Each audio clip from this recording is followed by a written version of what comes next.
லதாமா பேசுறேன். இன்னைக்கு special mutton குழம்பு செய்ய போறேன். நான் செய்யறத பாருங்க. செய்யட்டா? அடுப்ப பத்த வச்சுக்கிறணும். பத்த வச்சாச்சு. கொஞ்சம் எண்ணெய் ஊத்தி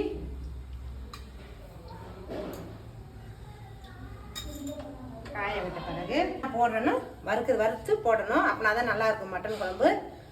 மிளகு, சோம்பு, சீரகம், தனியா, காஞ்ச மிளகாய் இதையெல்லாம் வதக்கி எடுத்துக்கணும்.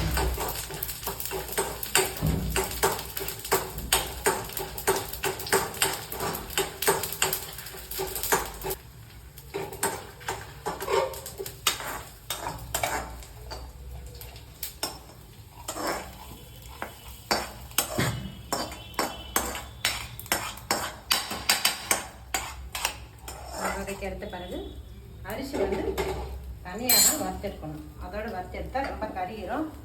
அதனால கொஞ்சமாக அரிசி போட்டால் அந்த குழம்பு கொஞ்சம் கொழப்பு கொடுக்கும். நல்லா திக்னஸ் கொடுக்கும்.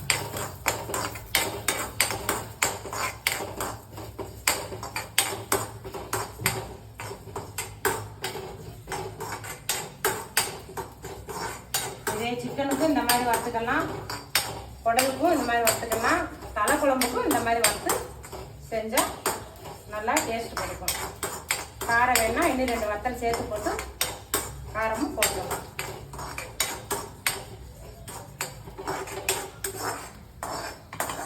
மட்டனுக்கு வறுத்து எடுத்துக்கணும். லாஸ்டில் இஞ்சி பூண்டு சின்ன வெங்காயமும் பூண்டு போட்டு நல்லா எண்ணெய் ஊற்றி வதக்கிடணும்.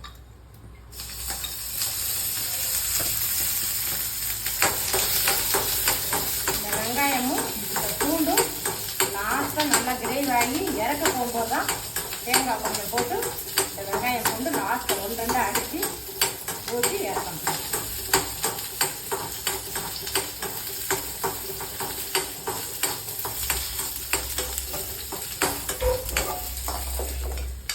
வதக்கி எடுத்தாச்சு. மட்டன் குழம்புக்கு தாளிக்கலாம். கொஞ்சமாக எண்ணெய் ஊற்றி தக்காளி வெங்காயம் வதக்கிடலாம். சின்ன வெங்காயம் தான் யூஸ் பண்ணுங்கள். பெரிய வெங்காயம் அவ்வளோதான் டேஸ்ட்டு கொடுக்காது. சின்ன வெங்காயம் நீங்கள் எவ்வளோ யூஸ் பண்ணுறீங்களோ அவ்வளோ குழம்பு டேஸ்ட்டு கொடுக்கும். உடம்புக்கும் நல்லது. சின்ன வெங்காயம் போதும். 1/2 கிலோவுக்கு சும்மா 10 இது போதும். ரொம்ப போடணும்னு அவசியம் இல்லை. கொஞ்சம் போட்டாலே நல்லா டேஸ்ட்டு கொடுக்கும்.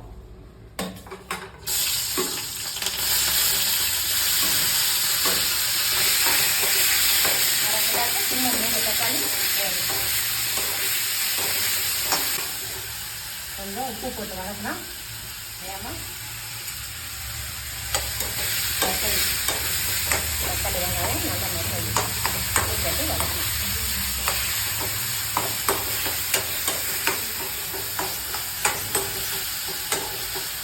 கறியை நல்லா வேக வச்சு 3 விசில் 4 விசில் போட்டு வேக வச்சாச்சு. நல்லா வெந்துருச்சு. தலை நல்லா வெந்துருச்சு. உப்பை அந்த வெங்காயம் தக்காளி நல்லா வதங்கிடுச்சு. உப்பை கொஞ்சம் இஞ்சி போட்டு போடலாம். சும்மா 1/2 கிலோவுக்கு 1 டீஸ்பூன் 1.5 டீஸ்பூன் போதும். உப்பை எல்லாம்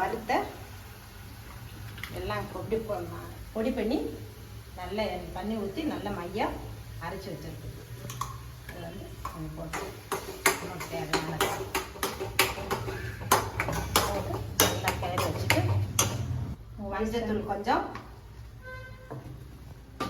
வீட்டில் எல்லாம் போட்டு அரைச்சி வச்சுருக்கோம்ல, தனியா, காஞ்ச மிளகா, மிளகு, ஜீரகம், பருப்புங்க, தனியா எல்லாம் போட்டு அரைச்சி வச்சது அது கொஞ்சம். 1/2 கிலோவுக்கு நீங்கள் கொஞ்சம் சேர்த்தா போதும். ரொம்ப சேர்க்க வேண்டிய அவசியம் இல்லை. நீங்கள் 1 கிலோன்ற போது நீங்கள் 2-3 டீஸ்பூன் கூட போட்டுக்கலாம். மிளகு ஒரு 3 டீஸ்பூனு, சோம்பு ஒரு 2 டீஸ்பூனு போட்டு செய்யலாம். 1/2 கிலோவுக்கு சும்மா 1 டீஸ்பூன் 1-2 டீஸ்பூன் போதும். நல்லா மசாலா நல்லா வதக்கிட்டு அதுக்கு பிறகு இந்த மட்டனை தூக்கி இதில் போட்டுருவோம். இங்கே குழம்பா வைக்கலாம் வச்சுக்கலாம், இல்லை கிரேவி மாதிரி போதும்னா தண்ணி கம்மி பண்ணி ஊற்றி கொஞ்சமாக வச்சுக்கலாம். இது வந்து இன்னும் கடுகு இது போட்டு தாளிக்கலை. லாஸ்ட்டு இறங்கும்போது மட்டன் குழம்பு காஞ்சி மிளகா போட்டு கருவேப்பிலை கொத்தமல்லி போட்டு தாளித்து இறக்கணும்னா வாசனையாக இருக்கும். அதனால் எண்ணெய் மாத்திரம் ஊற்றி வெங்காயம் தக்காளி மசாலா எல்லாம் போட்டு வதக்கி இப்போ மட்டனை வச்சிருக்கேன். நல்லா 2 கொதி வரட்டும். கறியும் கொஞ்சம் வேகணும். கொஞ்சம் சுழல் வச்சு நல்லா வேக விட்டோம்னா நல்லா வெந்துடும்.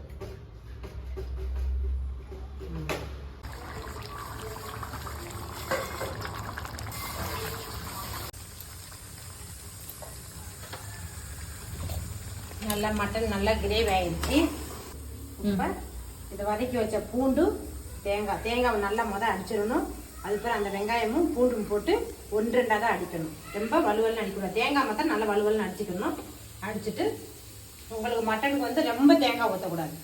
ரொம்ப ஊற்றினா சல்லன்னு ஆயிடும். அதனால கொஞ்சமாக ஊற்றி கிரேவிக்கு போட்டு ஒரு கிளறுங்க. தேங்காய் ரொம்ப ஊற்றாதீங்க. தேங்காய் ரொம்ப ஊற்றினா டேஸ்ட்டே மாறிடும். அந்த சின்ன வெங்காயம் பூண்டு போடுறதுனால கொஞ்சம் தேங்காய் கலந்து நம்ம சேர்த்துக்கணும். சேர்த்துக்கிட்டா நல்லாயிருக்கும். சரி, நல்லா பார்க்குறதுக்கு நல்லாயிருக்கும், சாப்பிட்றதுக்கு டேஸ்ட்டாக இருக்கும். நல்லா காட்டன் சாட்டமாக பொடி போட்டு அம்மா பண்ணியிருக்கேன். நீங்கள் செஞ்சு சாப்பிட்டு பாருங்கள். மட்டனுக்கு நீங்கள் எண்ணெய் ரொம்ப ஊற்ற வேண்டிய அவசியம் இல்லை. கொஞ்சமாக ஊற்றினாலே போதும். கடுகு போட்டாச்சு, கொஞ்சம் சோம்பு, கொஞ்சம் இதில் கருவேப்பிலை. எப்பயுமே நீங்கள் எந்த குழம்பு வச்சாலும் சரி, சின்ன வெங்காயம் லாஸ்ட்டில் தாளிக்கும் போது இப்படி பொடிசாக நறுக்கி வச்சுக்கோங்க. நறுக்கி வச்சுட்டு நல்லா அது கடுகு ஜீரகம் கருவேப்பிலை எல்லாம் பொரிஞ்சு வரும்போது இந்த சின்ன வெங்காயத்தை நல்லா கொஞ்சம் கூட போட்டு நல்லா பொரிச்சு எடுத்து நீங்கள் குழம்புல போட்டு சாப்பிட்டு பாருங்கள். அவ்வளோ டேஸ்ட்டாக அவ்வளோ நல்லாயிருக்கும். மேக்ஸிமம் நீங்கள் சின்ன வெங்காயம் யூஸ் பண்ணுறது உடம்புக்கும் நல்லது, குழம்பு டேஸ்ட்டும் கொடுக்கும். மேக்ஸிமம் நான் யூஸ் பண்ணுறது ஃபுல்லாக நான் சின்ன வெங்காயம் தான் யூஸ் பண்ணுவேன். பெரிய வெங்காயம் வந்து பொரியலுக்கு தான் பண்ணுவேன். குழம்புக்கு சாம்பாருக்கோ வத்த குழம்புக்கோ காரக்குழம்புக்கோ மட்டனுக்கு எல்லாத்துக்குமே நான் சின்ன வெங்காயம் தான் யூஸ் பண்ணுவேன். அதனால் குழம்பு நல்லா டேஸ்ட்டு கொடுக்கும். நீங்கள் செஞ்சு பாருங்கள். தூக்கி மட்டனில் ஊற்றிடணும்.